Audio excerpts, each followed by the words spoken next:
C'est toujours un plaisir de vous retrouver sur Medi 1, la panafricaine. Soyez les bienvenus dans l'invité de la rédaction.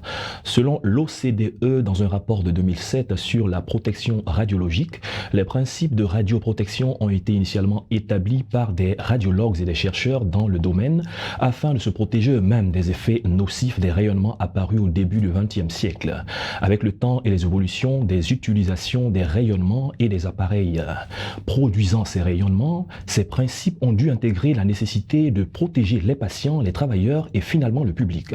Dans cet entretien, nous verrons les enjeux, acquis et défis pour la Côte d'Ivoire en matière de radioprotection. Et c'est avec un grand bonheur, un plaisir que nous recevons professeur Georges-Alain Monéan. Bienvenue sur notre plateau. Merci.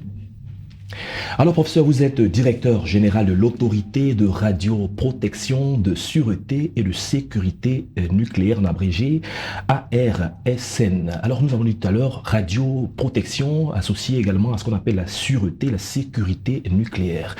Pour nos téléspectateurs, qu'est-ce qu'il faut comprendre par ces trois notions importantes? Merci. Tout d'abord, avant de continuer à donner les définitions. Très bien. Je vous dis merci, monsieur Thomas Eouma. Très bien. Je dis merci aussi à la télévision Medi 1 TV Afrique de me donner cette opportunité ce matin de parler aux téléspectateurs. En effet, le terme radioprotection, la radioprotection, c'est l'ensemble des mesures et des moyens qu'il faut mettre en œuvre pour protéger l'homme, sa société et son environnement contre les effets néfastes des rayonnements ionisants. Très bien. Et aussi la sûreté nucléaire. La sûreté nucléaire, c'est les mesures qui vise à réduire au maximum possible la survenance d'un incident ou d'un accident impliquant les sources radioactives ou les générateurs des rayonnements ionisants et d'atténuer les effets, les conséquences de ces rayonnements, de ces accidents, si ces accidents survenaient. En clair, la sûreté, c'est protéger l'homme contre les sources de rayonnements ionisants.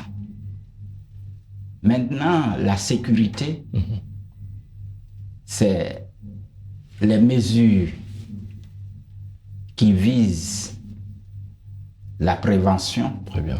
la détection, l'intervention des actes impliquant l'utilisation des sources de rayonnement ionisant afin que ces sources ne tombent dans les mains des personnes malveillantes afin d'éviter de commettre des dégâts à la population. Très bien. Professeur, Oui. pour ceux qui n'ont pas fait forcément les bancs et pour peut-être ceux qui ont fait un peu le physique, se souviennent d'Henri Becquerel, se souviennent de Pierre et Marie Curie, mais tout ça c'est des notions parfois un peu difficiles pour le commun des mortels. Dites-nous, la radioprotection dans nos habitudes, dans notre quotidien de tous les jours, comment est-ce qu'on peut comprendre cela? J'ai fini avec la sécurité. Allez-y. La sécurité, c'est protéger les sources contre les hommes. Contre les hommes, les sources contre les hommes, très bien. Protéger les sources contre les hommes. Or, la sûreté, c'est protéger les hommes contre les sources. Très bien, merci pour cette clarification. Oui, donc vous disiez votre question. De façon pratique, dans notre vie de tous les jours, comment est-ce qu'on voit la radioprotection? Ah oui, je vous donne du côté médical. Très bien. Vous allez faire une radio. C'est une exposition au rayonnement ionisant. Oui. Les rayonnements des rayons X, comme vous les connaissez. Mais ces rayons X ont des effets néfastes si on ne met pas des mesures de protection en place. Okay. Donc aujourd'hui, Je donne un exemple. Dans une salle où on émet ces rayonnements, où vous faites la radio, oui. Il faut que les dimensions des salles répondent aux normes internationales pour que vous soyez protégés. Il faut que la personne qui fait la radio soit bien formée pour que vous soyez protégés. L'énergie qu'on envoie, c'est-à-dire les rayonnements qu'on envoie sur le patient, il faut que ces rayonnements soient émis avec une énergie qui respecte les règles. D'accord, donc s'il n'y a pas de respect de règles, le patient il y a le danger. De quel danger, par exemple? On a parlé de cancer, voilà. De beaucoup d'autres choses. Si vous êtes... on doit protéger le patient, oui. Protéger le travailleur même qui émet les rayonnements, protéger le public, protéger l'environnement. Et si on ne le fait pas, il peut y avoir des cancers. Ça, c'est la sûreté. D'accord, parlons un peu de l'autorité elle-même, l'autorité de radioprotection, de sûreté, de sécurité nucléaire qui existe depuis 2013. Oui, avant d'arriver à 2013, ok, allez-y. L'autorité a un antécédent. Oui. L'autorité est partie de la sous-direction de la protection contre les rayonnements ionisants, qui était une sous-direction du Laboratoire national de la santé publique, le laboratoire national qui est créé en 1991. Donc cette sous-direction existe de 1991 jusqu'en 2018. Je l'ai dirigée de 2000 à 2018, afin d'aller à l'autorité. Voilà. Donc, l'autorité de radioprotection, de sûreté et sécurité nucléaire est créée par la loi 2013-701 du 10 octobre 2013. La loi portant sûreté et sécurité nucléaire et protection contre les rayonnements ionisants. Alors, cette autorité a pour mission principale de mettre en œuvre la politique du gouvernement pour la gestion et le contrôle des activités liées à l'utilisation des sources de rayonnement ionisant. Ça, c'est la mission principale. L'objet principal. Et pour atteindre cet objectif principal, il y a des objectifs spécifiques, à savoir rédiger la réglementation et veiller à l'application de cette réglementation, délivrer les autorisations, effectuer les inspections, établir la coopération avec les organismes nationaux comme internationaux pour mener à bien sa mission, l'ARSN, et informer le public sur les sujets se rapportant à la sûreté et sécurité nucléaire ainsi que la radioprotection, effectuer des activités de services ou bien des activités techniques de radioprotection, à savoir la surveillance dosimétrique individuelle des personnes exposées au rayonnement, le contrôle de qualité des appareils émetteurs des rayonnements ionisants. D'accord. Dites-nous, au bout de 10 ans que l'autorité existe, qu'est-ce qui a son actif en termes de bilan, si vous devez le dresser? Voilà. L'autorité est créée en 2013. La première personne qui a dirigé l'autorité est nommée en 2016. L'autorité a commencé effectivement à fonctionner à partir de 2017 jusqu'à aujourd'hui. Donc on peut dire moins de 10 ans. Moins de 10 ans, c'est ce que je veux dire.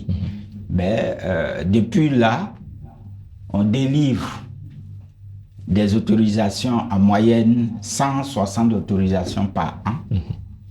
Aujourd'hui, on surveille des personnes exposées avec au moins 522 personnes, plus de 500 personnes qu'on surveille au niveau du territoire. Ce n'est pas suffisant, mais nous sommes en progression. Très bien. Il y a aussi un certain nombre de textes qu'on a rédigés, des décisions, des arrêtés. Il y a aussi les décrets d'application de la loi. On a un registre national, c'est des logiciels pour enregistrer toutes nos activités. le nombre de sources qu'on a, les autorisations qu'on émet, etc. Très bien. En moins de 30 secondes, puisque nous sommes déjà à la fin oui. de l'émission avec la question de radioprotection, il nous faut assez de temps, mais on ne pourra pas tout dire aujourd'hui. Dites-nous, quels sont les défis aujourd'hui de l'autorité? Les défis en moins de 30 secondes. Merci. L'autorité a un défi, a des défis majeurs. Très bien. Nous sommes aujourd'hui, on veut construire le siège de l'autorité et des bâtiments et les équiper. Ça, c'est un défi majeur. Renforcer les compétences des agents, avoir de la mobilité, c'est-à-dire des véhicules pour pouvoir être sur le terrain, avoir des équipements de pointe pour pouvoir faire des mesures, pour aller sur le terrain aussi, faire des mesures, très bien, etc.